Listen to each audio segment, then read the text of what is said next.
Charlie Parsons, Fight Hub TV. Delighted to be joined here in Madison Square Gardens with a man who's dabbled in MMA, now dabbling in boxing, Mr. Ariel Helwani. Ariel, how are you, bro? Well, yeah, that's true, actually. MMA. No, I'm kidding. How are you, bro? I'm doing great. How are you? I'm good, thank you. I'm good. I'm actually delighted you're here. The first time that I've had the pleasure of being around you, especially in a boxing environment, someone that is very, very well respected. I think people are admiring your craft in boxing a bit. So Appreciate that. Thank you. That means a lot to me. I was a boxing fan before I even knew what MMA was.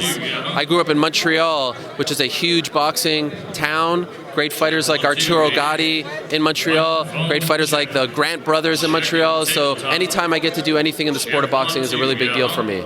Well, Taylor Serrano, I've seen that you've been doing stuff with DAZN and Eddie. You did the head-to-head with them both. The first time two ladies have headlined at Madison Square Gardens in what I think you said before, 120 years, something like that. 43 years. There's never been a main event involving two women fighters in MMA, boxing, any combat sport. In fact, I think only once WWE had a main event here involving two women. That's how rare it is. How monumental is it for you to be a part of what is history? First time ever? Honestly, I'm almost like I'm at a loss for words. I'm taken aback by it all because to me, these are the moments that we all dream about, that we've all read about, that we all wish we were at. You know, when you hear about things like Ali and Frazier, March 8, 1971. So for a moment like this to happen in a city that I've lived in now for almost 20 years, with someone like Katie Taylor, who I respect a lot, with someone like Amanda Serrano, who has, you know, been kind of toiling in anonymity for a very long time, not getting paid what she is owed and deserved. It's huge, man. I love everything about it, and I can't wait to see the atmosphere.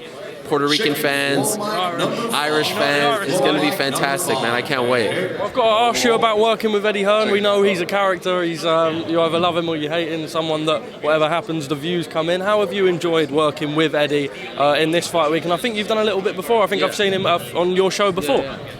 I think he's the best promoter in combat sports, and people get mad at me for saying that because they think that I'm taking a shot at Dana White. But I'm saying right now, pound for pound, I think Eddie Hearn is the best at what he does.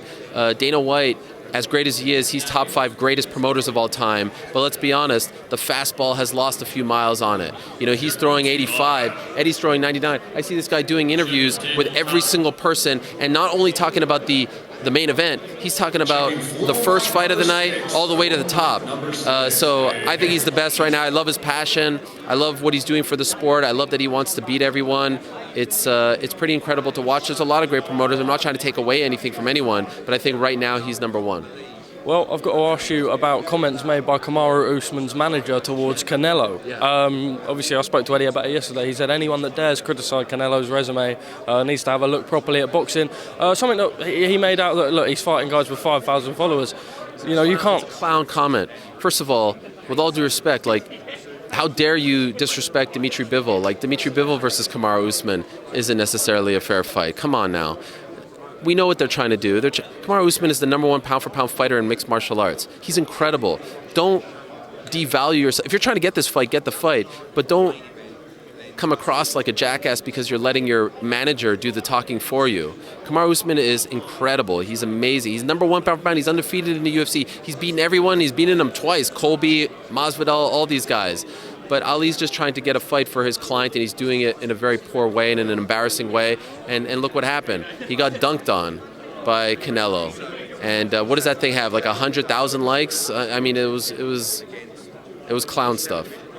I just got to quickly ask you The Warlock, Mr. Gareth A. Davies, who I have not seen in over 2... I'm sorry for doing this, but this is a man that I love and admire greatly, and I watch him every single week on IFL TV, and you do great stuff. Look at this face. You look fantastic. Anyway, we just interrupted his interview, but we'll say hello in a moment. Great to see you.